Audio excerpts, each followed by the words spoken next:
make sure that you're not too internally focused. I think a lot of people get caught up in what are my costs? How do I manage my costs? But pricing has the ability to do so much more than just make money. Coffee's for closers only. So we've established my proposal is sound in principle. Now we're just haggling over price. Let's see how much we're going for on eBay. Man, it's the same as Dunkin' Donuts. Costs 15 times the price. Welcome to Impact Pricing, the podcast where we discuss pricing, value, and the artistic relationship between them. I'm Mark Stiving. My mission is to help your company win more business at higher prices. Today, our guest is Kate Mandrell. Here are 3 things you want to know about Kate before we start. She started her career spending 6 years at McKinsey. She left consulting to join NCR as a senior director of global pricing, and in a measly 3 years, became executive vice president of commercial strategy and operations. Oh, and she also studied in Prague, learning how to speak Czech. Welcome, Kate. Thanks for having me, Mark. I'm happy to be here today. It's going to be fun. So how did you get into pricing? It's a great question, actually. I actually went to University of Richmond. I majored in leadership studies, minored in cultural anthropology and communication, so nothing to do with pricing. Upon coming out of school, I really knew that I wanted to be in business, but I didn't know exactly what I wanted to do. And so that is why I ended up joining McKinsey. It's a great place to work on a lot of different really intellectually challenging and interesting projects with a range of clients. And the topics that really continued to draw my attention and my focus were those related to revenue management, were those related to pricing and promotions, and how can we link the value of what we want to sell to a price, right? It really, pricing is definitely a science. There's a lot of data to it, but there's also a lot of art to it. And so I think that kind of blended my background from my studies of being interested in data and analytics, but also the softer, the people side, how are people going to react? So it was really by chance throughout McKinsey that the projects that led me to pricing, and I fell in love with it and haven't looked back since. Nice. And so when you left McKinsey, you jumped into, your first role was a director of pricing. How did you say, oh, I want a pricing role when I leave consulting?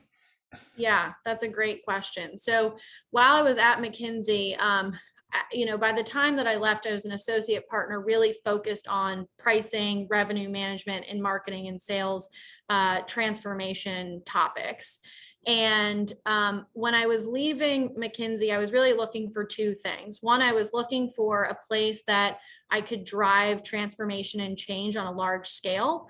And the second thing I was looking for was the ability to leverage pricing and build up a team or a function around that, because I had saw how much impact pricing could bring to companies with just a little bit of discipline. And so I was excited about that. And NCR was a perfect opportunity because prior to me joining, pricing was really managed by individual product managers in a kind of a cost plus model.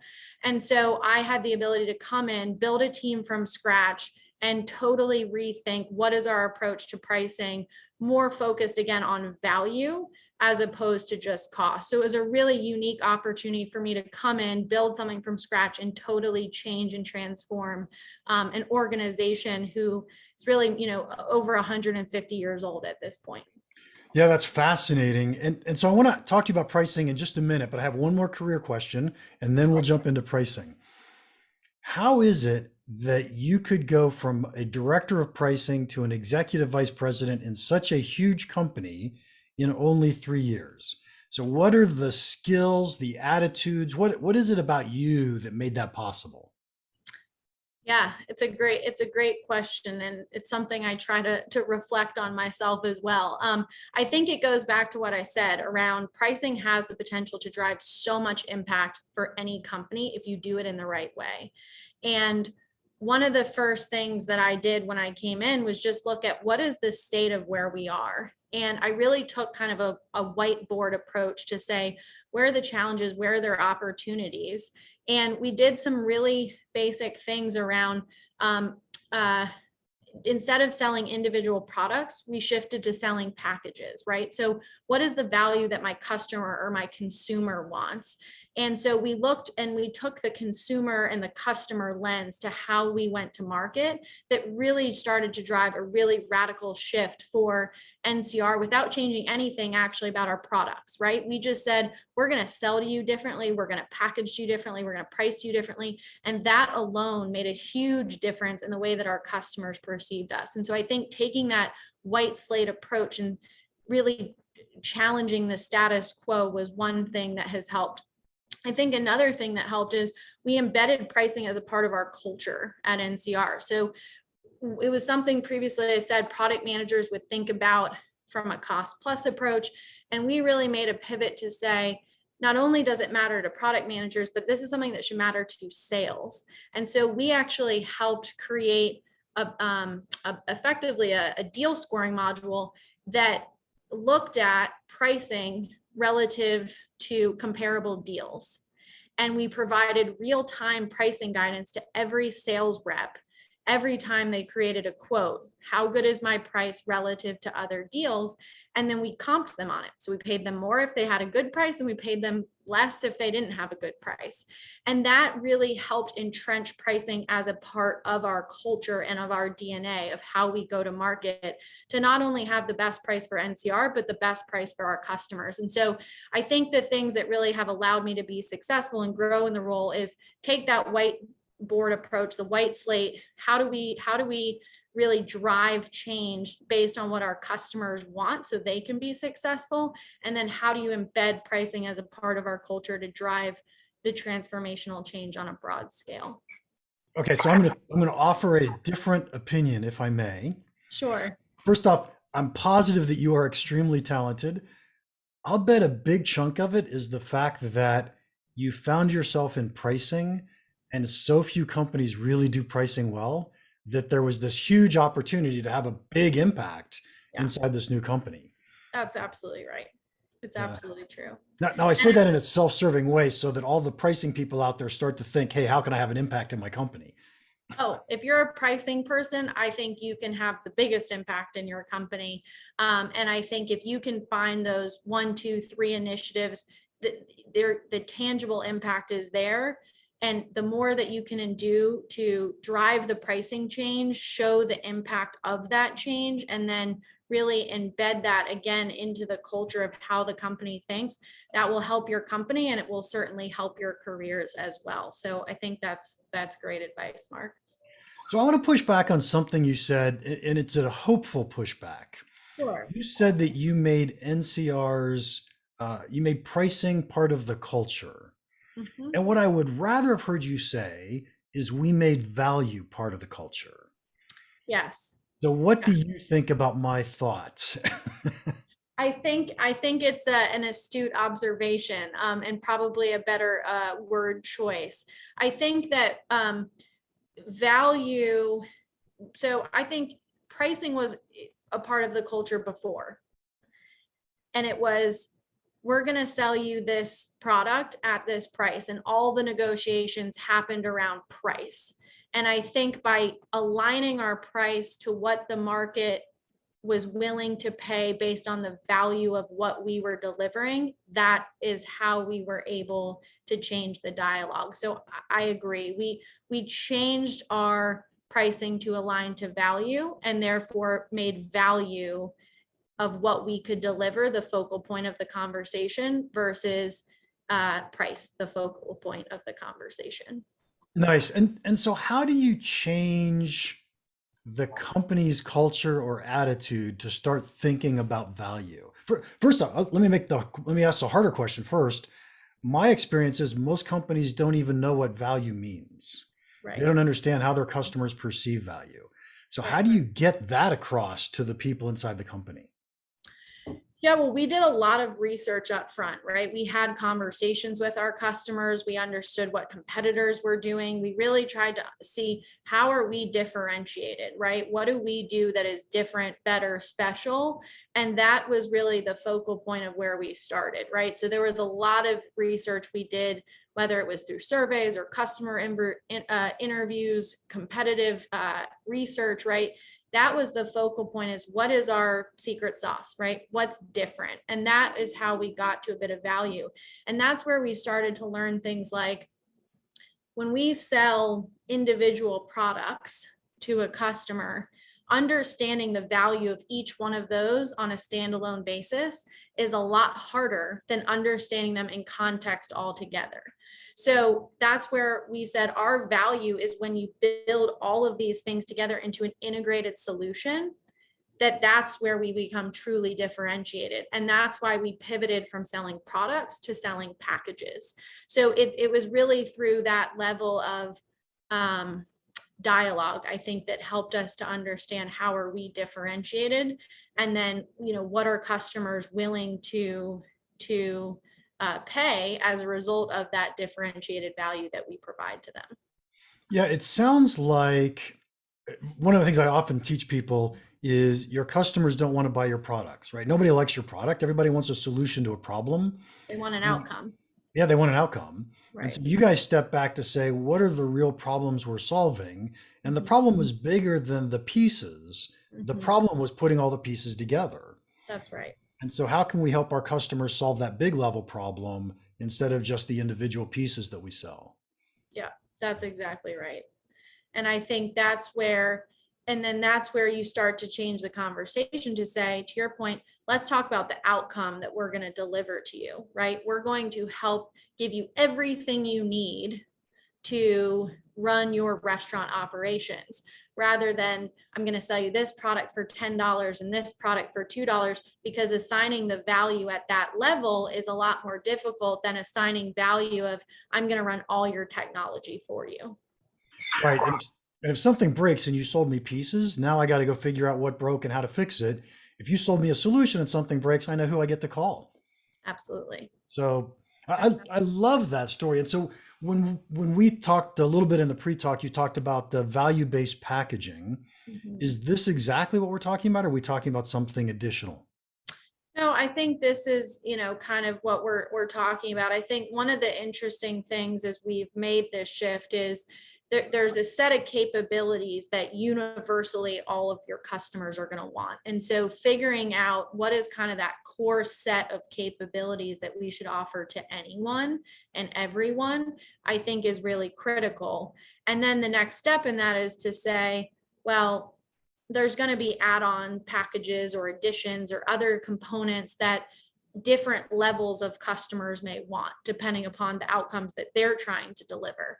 And so one of the things that we had to do as we were making this transition is go through that process to say, what's the value universally? And then what's the value to targeted segments? So I think as you go through a packaging exercise, it's really important to understand who are your different segments that you're targeting, and make sure you don't take a one size fits all approach in all cases. I dearly love this. I think you and I are thinking the exact same way, because once you go out and start listening to your marketplace and understanding what they value and what's different, suddenly you realize there's different segments out there. Exactly. There are different people that value different things. We have to create packages, and we can create pricing and capture different pricing from those different segments. Yeah. I mean, if you think about, one of NCR's industries that we support is hospitality, right? So if you think about the hospitality industry, we support big customers like McDonald's, and then we support small customers like in Midtown in Atlanta, just down the road, a great Italian place called Echo, right? And they have just a few stores, a few restaurants in Atlanta. And so the needs of what they have to operate their restaurant look very different. And in pricing roles, it's very important for us to understand how do we tailor our packages and our pricing to deliver the value and the outcome that those unique segments are looking for. Nice. So I've been spending a lot of time lately thinking about sales and selling value. In fact, I'm working on a book now called Selling Value. And so I'd love to hear your thoughts on, you created this new pricing strategy that we're going to package things together and go sell value. How did you convince the salespeople, besides just changing their compensation plan, how did you convince the salespeople that this was the right approach? Yeah, it's a great question. And I think it's still, frankly, an ongoing journey, right?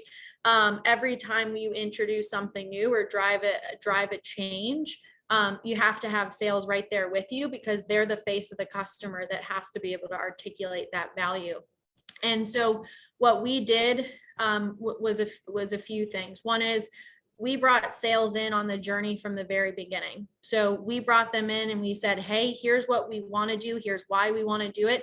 What do you need to feel comfortable that by the end of this exercise, we've arrived at the right answer? And a lot of their feedback was talk to our customers, talk to my sales team, understand the pushback that they get when they're talking to customers.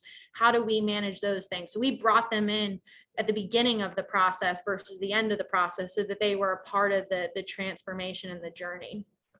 The other thing that we did is we actually did some pilots, right? So we took this package out to different types of customers as we rolled them out and released them, and we created real data points around the excitement and the feedback that we were getting, because our sales teams could then see, oh wow, it's working, right? The other thing we did surveys, right? So to people that were not our customers, right? So we did a much broader sampling of potential customers. What are you looking for? Right? What do you need? What are the challenges you face? And so we actually leverage that data to help create talking points and help design and construct our go-to-market strategy. And so really along the way, we were creating those facts and the toolkits for the sales team to leverage.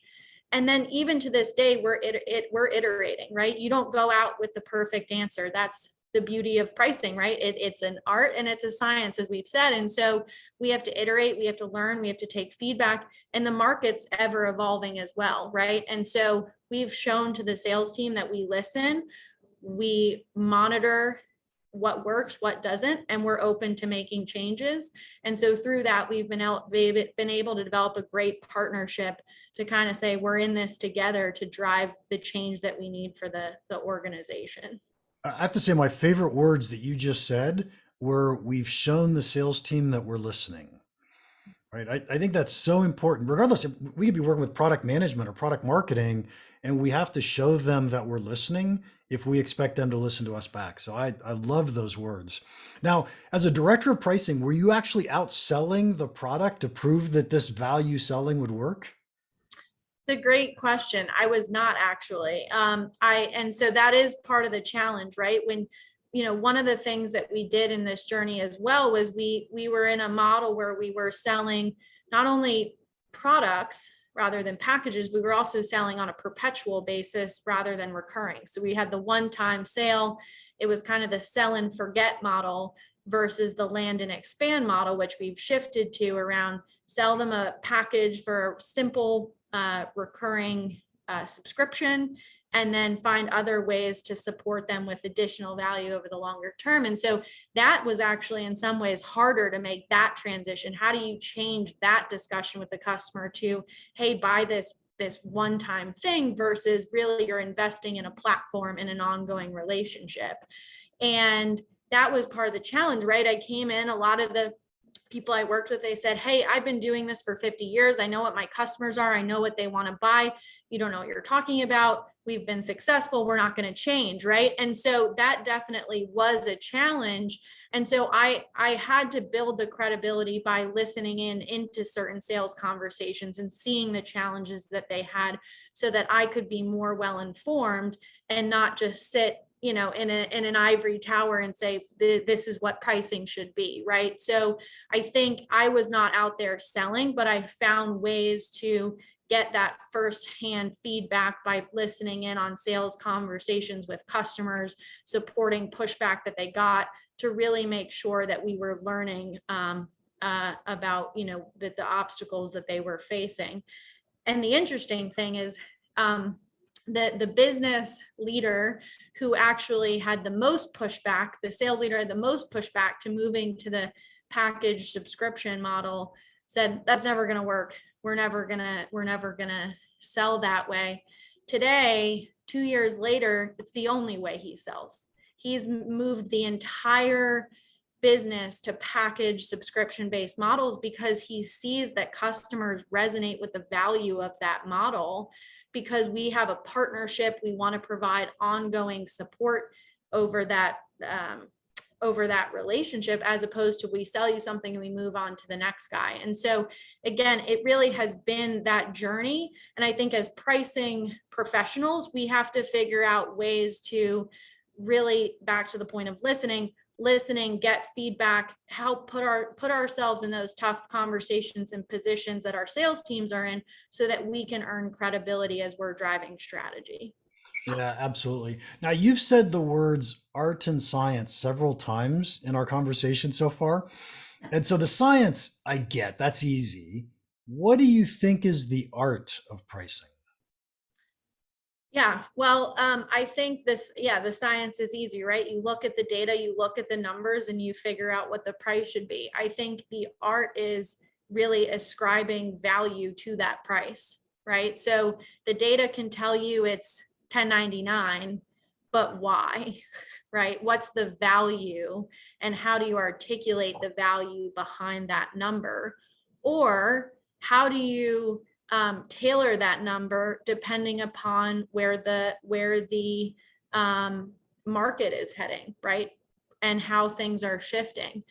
And so I think the art really comes into play around the data tells you a number, but how do you iterate and evolve after you've put that number out there, right? So if we say, hey, this iPhone is going to be $100, right? The data may say 90% of consumers will buy this phone at $100, but then you have to take into consideration, where are other phones relative to my phone, right? The phone that you're pricing, and is the value enough to justify going to that phone, right? Will a consumer feel like they're getting enough to differentiate versus the next price point out there? You have to be able to look at, am I providing enough input to what the sales teams are talking about from, whatever differentiated points exist. So I think that it's really around, people think that you can go away with spreadsheets and come up with what the right answer is. And I actually think that it's really 50-50 in terms of the art and the science, beyond actually understanding competitive dynamics, internal cost dynamics, sales feedback, the ability to sell, consumer willingness to pay versus the next best alternative. And so that is really where the art comes in, is evaluating all of those things, knowing that imperfection is okay as long as you constantly are iterating and adjusting as the market evolves. Okay, I'm going to answer the question myself, and I love the answer that you gave, because you gave me a new answer. Okay. The answer I would have given was, the art is in having 100 different frameworks and figuring out which framework to apply in which situation. Now, that's what I would have said before I heard your answer. Now that I heard your answer, which I love more than mine, I actually think the art is in understanding and communicating value. Yeah, I think that's right. It's understanding, communicating value, and all the pieces that are tied to that. Yeah, I love that. Kate, we're gonna have to start wrapping this up, but I got one more question for you. Sure. What's one piece of pricing advice you'd give our listeners that you think could have a big impact on their business? Yeah, I think the piece of advice that I would have is make sure that you're not too internally focused. I think a lot of people get caught up in, what are my costs? How do I manage my costs? But pricing has the ability to do so much more than just make money, right? How do you drive the value? How do you drive your differentiation? How do you get your consumers to think about you differently? How do you drive satisfaction of your customer base? So make sure you're not too internally focused. Make sure you're constantly keeping your eye externally, whether that be your customers, your competitors. And I think if you do that, and if you always listen, as we said, that will differentiate your business from others that are out there. Yeah, what's fascinating is I think really early in our conversation, you said that you spent a bunch of time with one-on-one customer conversations, with surveys, and that's absolutely right. We have to go listen to our marketplace if we expect to understand where that value is, where the art is. So Exactly. Absolutely. nice job. Kate, thank you so much for your time today. If anybody wants to contact you, how can they do that? They can feel free to message me on LinkedIn. Okay, we'll have a link to your LinkedIn profile on the show notes. Episode 151 is all done. Thank you for listening. If you enjoyed this, would you please leave us a rating and a review? Speaking of reviews, David Neely left this review on my LinkedIn recommendations. He wrote, Mark's Win, Keep, Grow is the best pricing book I've ever read. It is focused on subscription services, but all companies will benefit from his insight and clear writing style. Every business person should read this book today. Thank you, David. And I didn't even pay him money to write that. That was awesome. And finally, if you have any questions. I think I'm going to go buy copies for everyone on my team now. Oh, perfect. Thank you. Well, this was a valuable podcast. Finally, if you have any questions or comments about the podcast or about pricing in general, feel free to email me, Mark at impactpricing.com. Now, go make an impact.